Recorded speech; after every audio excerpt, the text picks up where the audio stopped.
What is the greatest feeling in this world?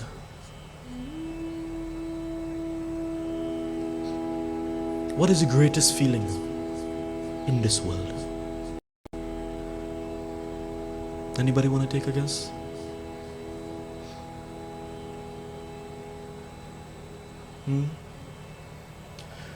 The greatest feeling in this world is seeing a smile on your parents' face and knowing you are the reason behind that smile. I'll say that again. The greatest feeling in the world is seeing your parents smile and knowing you are the reason behind that smile. What is the worst feeling in the world?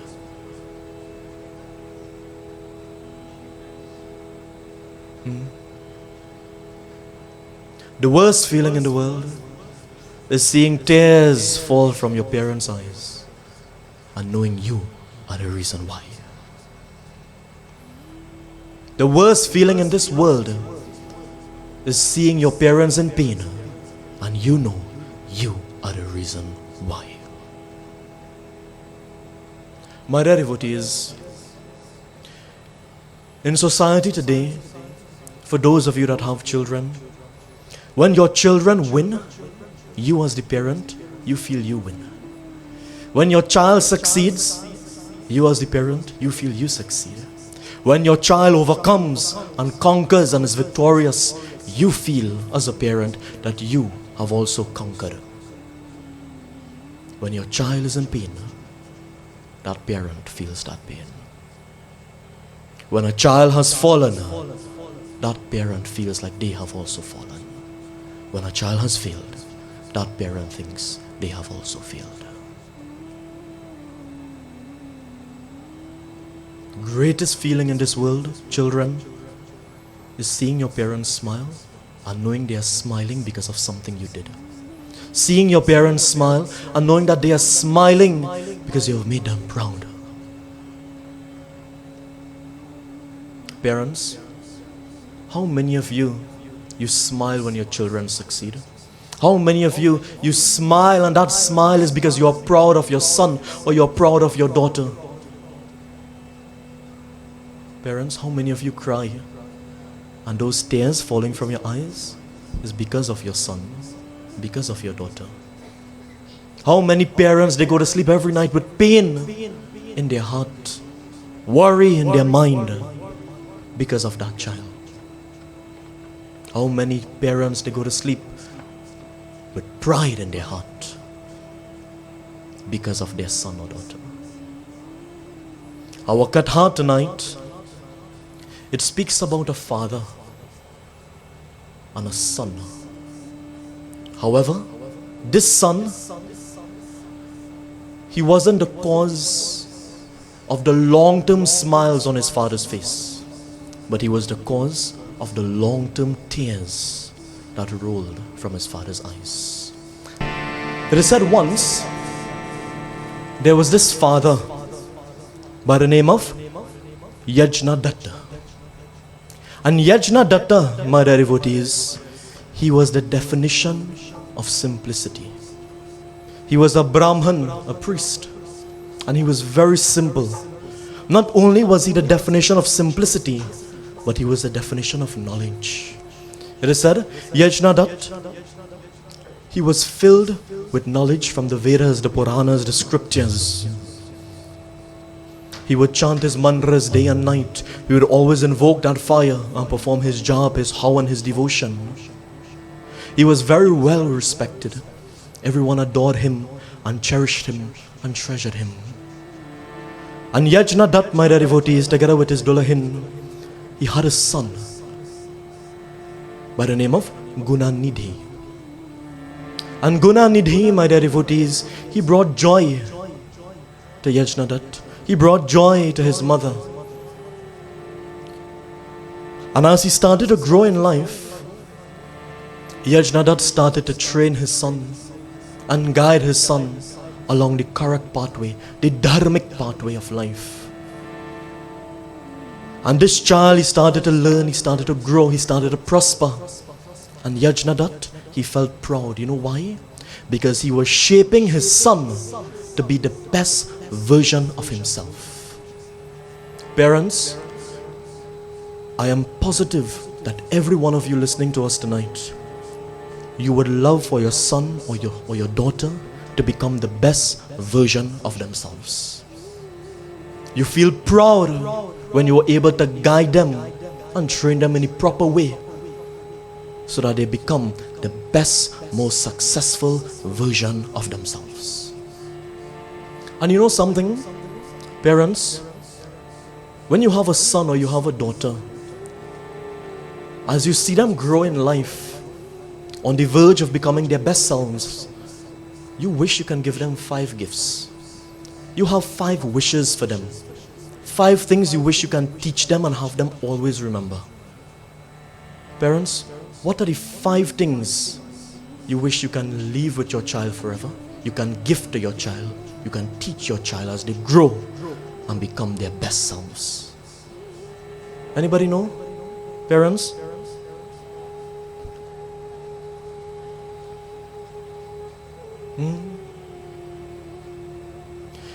It is said, one of the first things a parent wishes to gift to their child or wishes to see as their child grows or teach their child starts with letter H.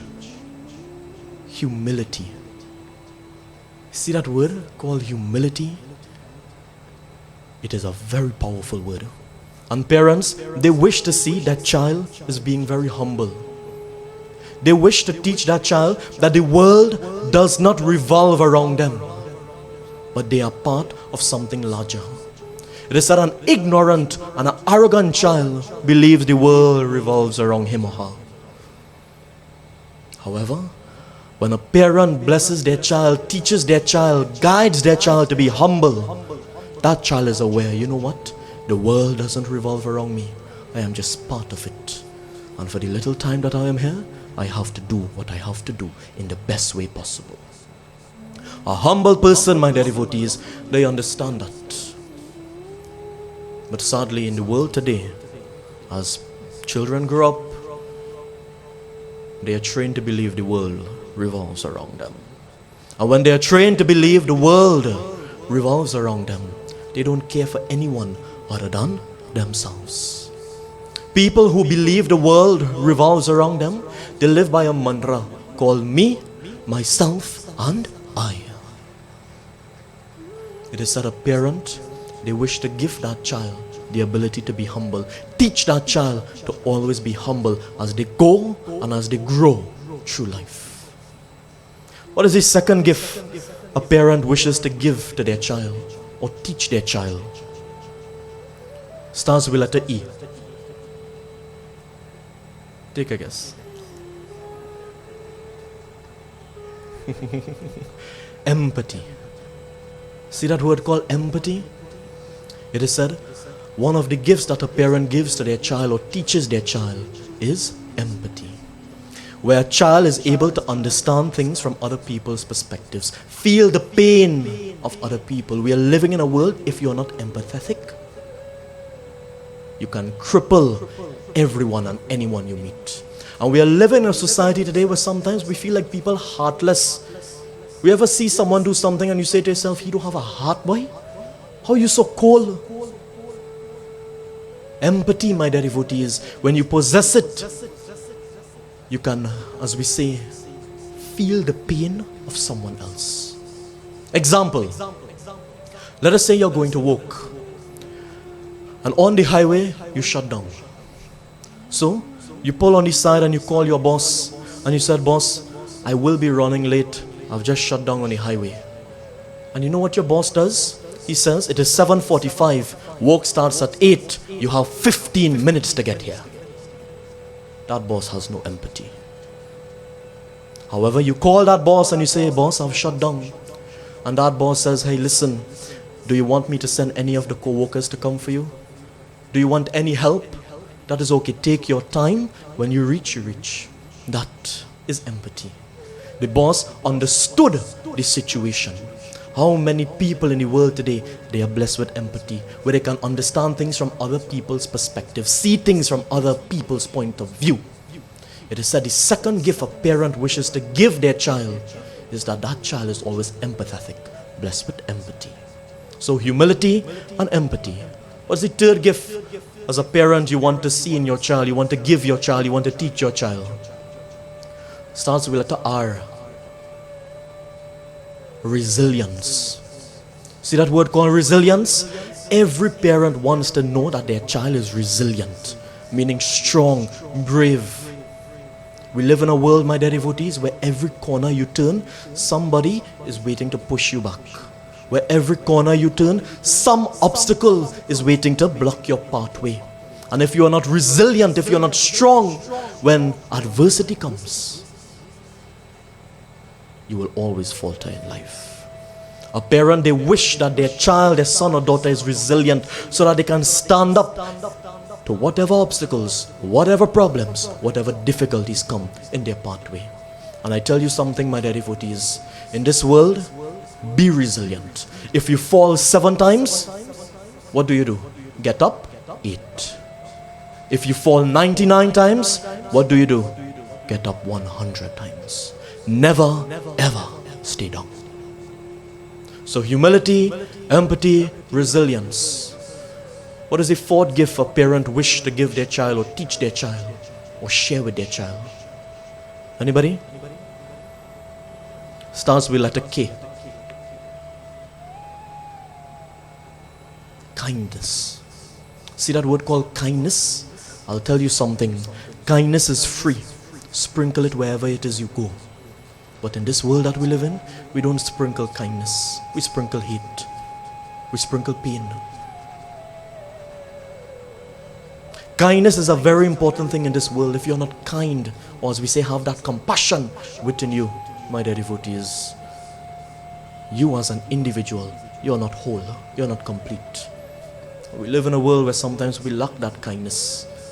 And kindness can be the simplest of things. A person can be having a bad day.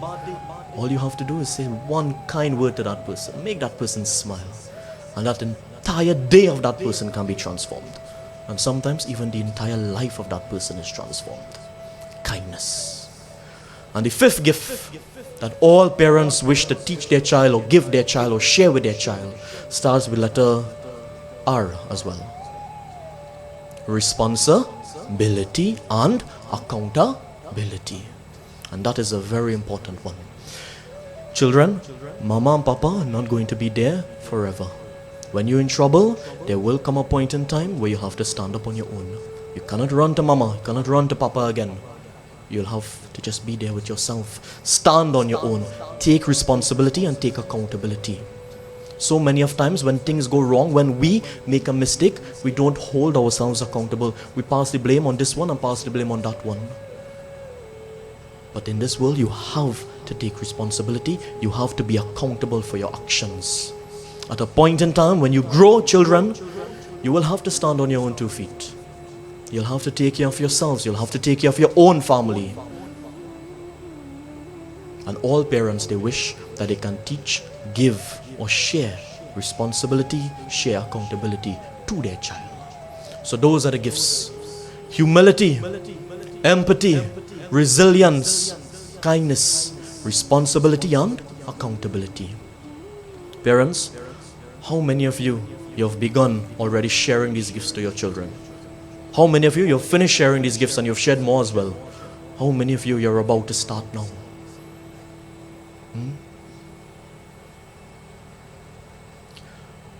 And tonight, Yajnadat and his son, they shared a good relationship at the start. But listen to what is about to take place in their life. Listen to how that child, Gunanidhi, is about to be the reason for the tears flowing from the eyes of his father. So what did Gunanidhi do? Having taken that journey, he started to enter the wrong roads of life. His father now giving him that responsibility, trusting that his child would do the correct thing. That son started to gamble. And he started to hide it from the father. The father, my dear devotees, Yajnadat, a respected Brahman priest, had a son who was a gambler. And my dear friends, guess what happened? After the first day, he gambled. Second day, he did it again. Third day, fourth day. And what do you realize? Every day he's going back and back again. He started to get addicted. He started to get addicted. Keeping this a secret from his father, he started to gamble every day. But when you're gambling, my dear devotees, problems will always come. He may have won the first day, he may have won the second day, but then he started to lose. He started to lose money. And this child, growing into a young man, having just done his journey, in the mind of his father, he's perfect. Gambling, my dear devotees, he started to lose. And what do you think he did next? You think he stopped? Of course not. He went home and he went to his mother. And you know what he told his mother? He started to ask her for money. He started to ask her for gold. Started to ask her for silver. And this mother of his, realizing the dark road he is going down, you know what the mother did? How many of you said the mother stopped him right there? The mother gave him the money. The mother gave him the gold. The mother gave him the silver. Why? Kya baat. In the eyes of that mother, in the eyes of many mothers, sometimes the child can make the biggest of mistakes. But that's your son. That's your daughter. And we live in a world, sometimes a child will do something so wrong, and the mother or father might still say, he's innocent. He was a good boy. And this mother, my dear devotees, knowing what her son is doing, she gave him the money. She gave him the gold. She gave him the silver. He went and he gambled. And every day now he would come and ask his mother now for money. And she continued to encourage it. It is said, Yajnadat, innocent as can be, unaware of what is taking place in his own home. How many people today, they don't know what's going on in their own home. But everybody in the outside know what's happening in your home. Jai Shri Ram. That's the world we're living in now. You know how hurtful it is to know something is happening in your own home and you don't know? And you meet somebody in the outside and they tell you what's going on? My dear devotees, when Yajnadat finished his worship, he finished his puja, and he would return home, he would always ask his Dolahin, where's my beautiful child? Where's my brilliant son? I am not seeing him these days. I'm only glimpsing him now and again. Since he took Janeo, he's so busy. I don't see him. Where is he? And you know what the mother did? Do you think the mother told the father? No. The mother started to make up excuses for her son. So the first day, when Yajnadat asked, she said he is taking a bath. He said, okay. Next day when he came home from his puja, he asked, where's my son? He is learning mantras. Third day, when Yajnadat came home, where's my son? He's performing puja. Fourth day, where's my son? He's studying with his friends. And every day, my dear devotees, the mother made excuses upon excuses upon excuses for that child. And that father, unaware, because he knew he was training his son to be the best version of himself, he didn't think for the slightest that his son was destroying not only his reputation, but the reputation of the father as well. And the mother continued to lie for this child over and over and over. The father would just glimpse him, son, are you good? Yeah, Papa, I'm good. And then he would go again. And my dear devotees, as that child continued to become more and more addicted to gambling, continuing to borrow money from his mother, continuing to borrow the gold and the silver and the gems and the bronze and the copper, whatever it is they had in their home that was valuable, expensive, worth something, he would take it and gamble it away. Some days he would win, more days he would lose. And as time went on, my dear devotees, this child, he arrived at the age for marriage. He got his beautiful son, Gunanidhi, got him married. And when he got married, now my dear devotees, his mother looked at his son and she said, son, I would like to speak to you now that you're married. So he went, he sat next to his mother, right on the side of her. And you know what that mother told him? She looked at her son and she said, son, I have hid your evil ways from your father. But now you're married. Now you have responsibility, you have someone to look after, son. Give up the gambling. Give up your evil ways. And stop doing it. Stop living your life as a secret from your father. Stop living your life gambling. Because son, the reputation of your father is very high. People look up to him, people adore him, people treasure him and cherish him. He's brilliant and he's very well respected. His father as well, your grandfather, Ogunanidi, your grandfather was even well respected. This beautiful Dulahin that you have brought to my home, her father is well respected. It will not look proper now, knowing what you are doing. You have arrived at this age for marriage. People will see it as childhood. People will see it as childishness in the past. But if you continue to do it now, they would laugh at your father. If you continue to gamble now, they would say your father and I didn't treat you and train you in the proper way. We neglected you, we abandoned you, we led you astray. Therefore, Gunanidi, give up your evil ways. And instead of spending time with these gamblers, spend time at the feet of your father. Go with him in his prayers and his puja. Go with him while he's in pilgrimage. Go with him while he's doing worship. Spend your time and make friends with the Brahmin boys in the village. And leave your past in the past. Leave this evil way of life in the past.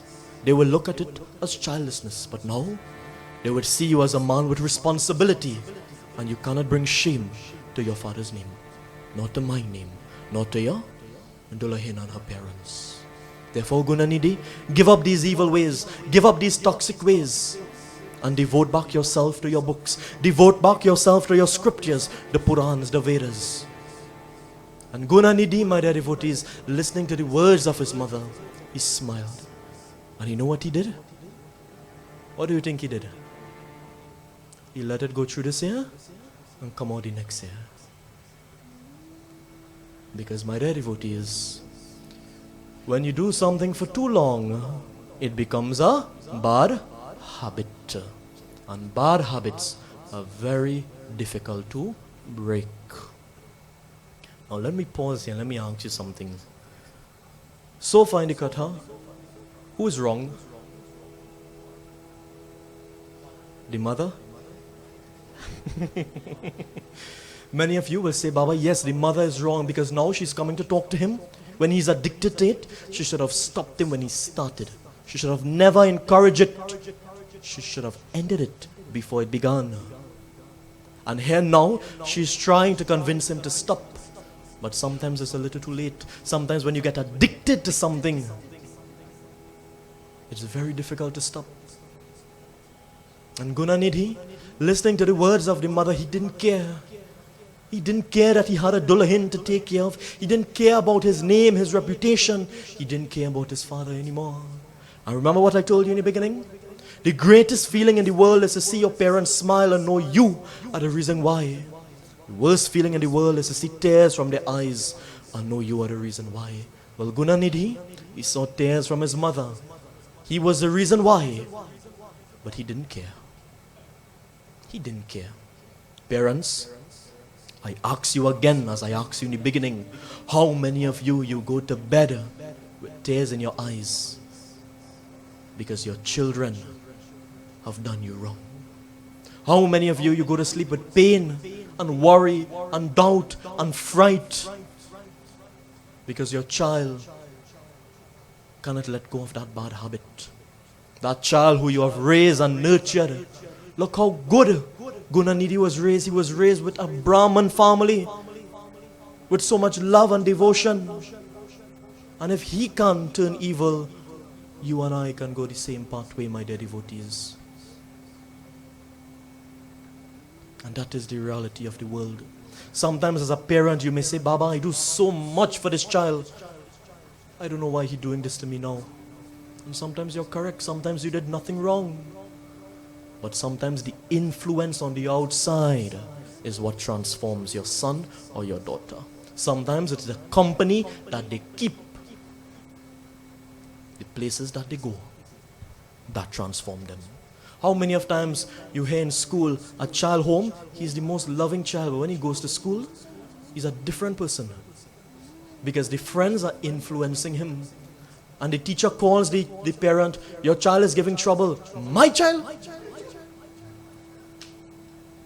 That can't be my child. And the parent, just like the mother of Gunanidhi, supports and stands for that child, not knowing that the child is really doing the wrong things. Why? Because of the influence in the classroom.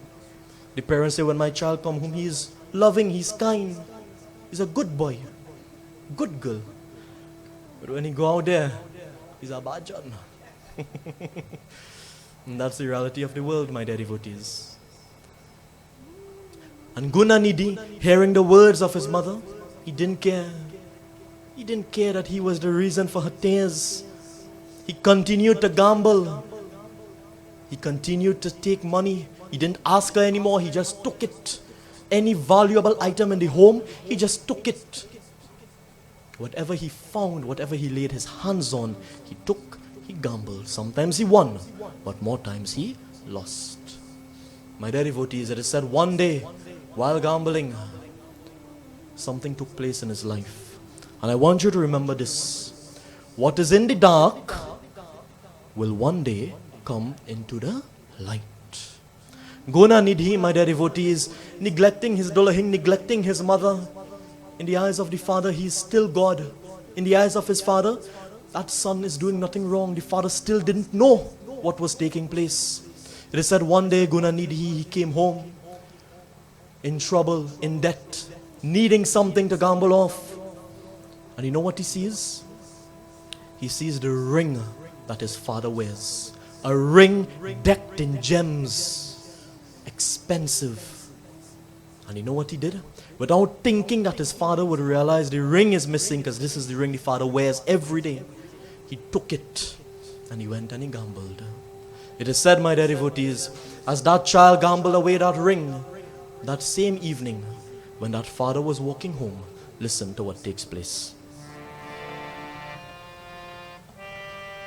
My dear devotees, it is said, that same day that Gunanidhi, he took the ring of that father and gambled it away. When that father finished his puja and he was walking home, guess what happened?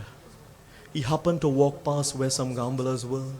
And while walking past, he saw a ring that looked very familiar. Continue walking, he looked at his finger and he realized his ring is not on his finger. So he stopped and he turned around and he went back and he looked at the ring. And he saw the gambler and he said, my friend, where did you get that ring? And you know what the gambler told him? The gambler looked at him and he said, oh Brahman, oh priest, oh Yajnadat, do you think I stole that ring? I didn't steal your ring, but your ring was gambled away by your son and I won it.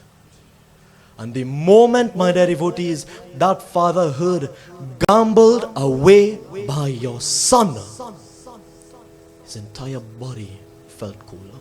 His heart sunk. He wasn't only angry, but he felt sick. Imagine you as an individual, you as a parent, you just got a phone call, or you just got news that your son is indulged in some sort of negative act, some sort of crime, some sort of illegal activity. How would you feel at that point in time? See how your body feels numb when bad news comes? That is how Yajnadat felt. The gambler looking at Yajnadat, he said, just this morning, your son, he won back the beautiful red sari of his mother. And when Yajnadat heard that, he was even more furious, but he felt even more sick. He said, the red sari of my Dulahin, he gambled away. The gambler looked at him and he said, don't you know? Your son gambles every day with us. He's one of the leading gamblers with us.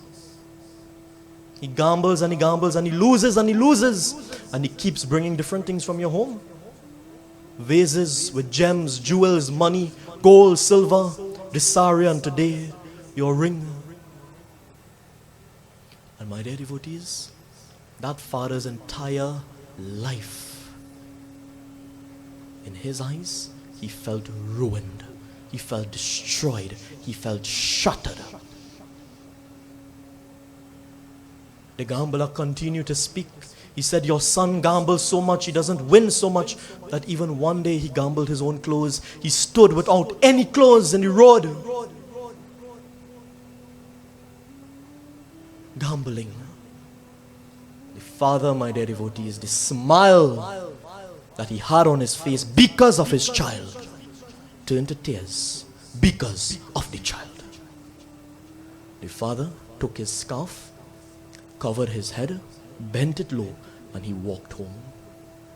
He walked home ashamed because he thought in his mind, imagine the people I interact with, the people I do puja for, they know this. And I in my own home don't know what is going on. He felt ashamed and he rushed home feeling sick in his stomach, but feeling enraged, filled with anger. He went straight home and he called at his wife. He said, Devi, where is that miserable, wicked, evil child of mine? In the harshest of voice, where is he? And the moment that Dullahan heard the voice of a Dullaha, she knew that he knew the truth.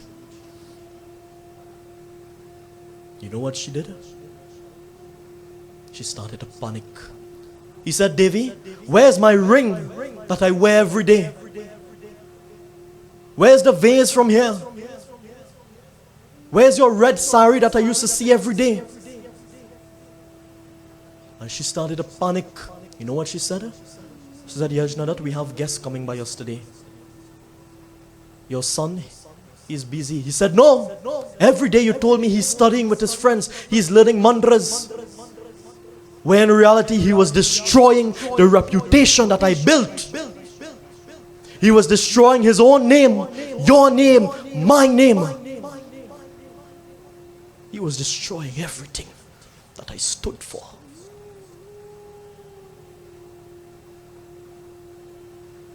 And you supported him. And you supported him. You lied to me every single day to cover for him.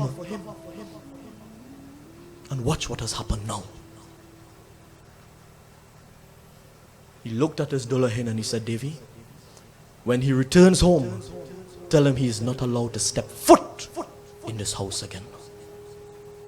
I don't ever want to see his face again. And the entire life of Yajnadat, my dear devotees, was broken. He quarreled with his wife. Some will say he even disowned her at that point in time for supporting the wrong. But most importantly, he disowned his son. He disowned his son. And when Gunanid he returned home, he was told he cannot enter again. He was put on the streets. No money, no food, nothing. Like a beggar. From riches to nothing but a pauper. Gunanidhi, my dear devotees, who had everything at his feet, lost it.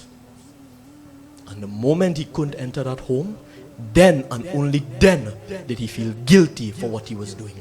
Sometimes in your life and in my life, it is only when we get catch, then is when we are sorry. That is when we feel guilty. That is when we realize our mistake. When we are doing the wrong thing, in our mind, we are doing the good thing. We are doing the correct thing. But when we get catch, that is where everything comes crumbling down. And Gunanidhi, my dear devotees, out on the streets, nothing to gamble, nothing to eat, nothing to drink, no clothes to change, no food.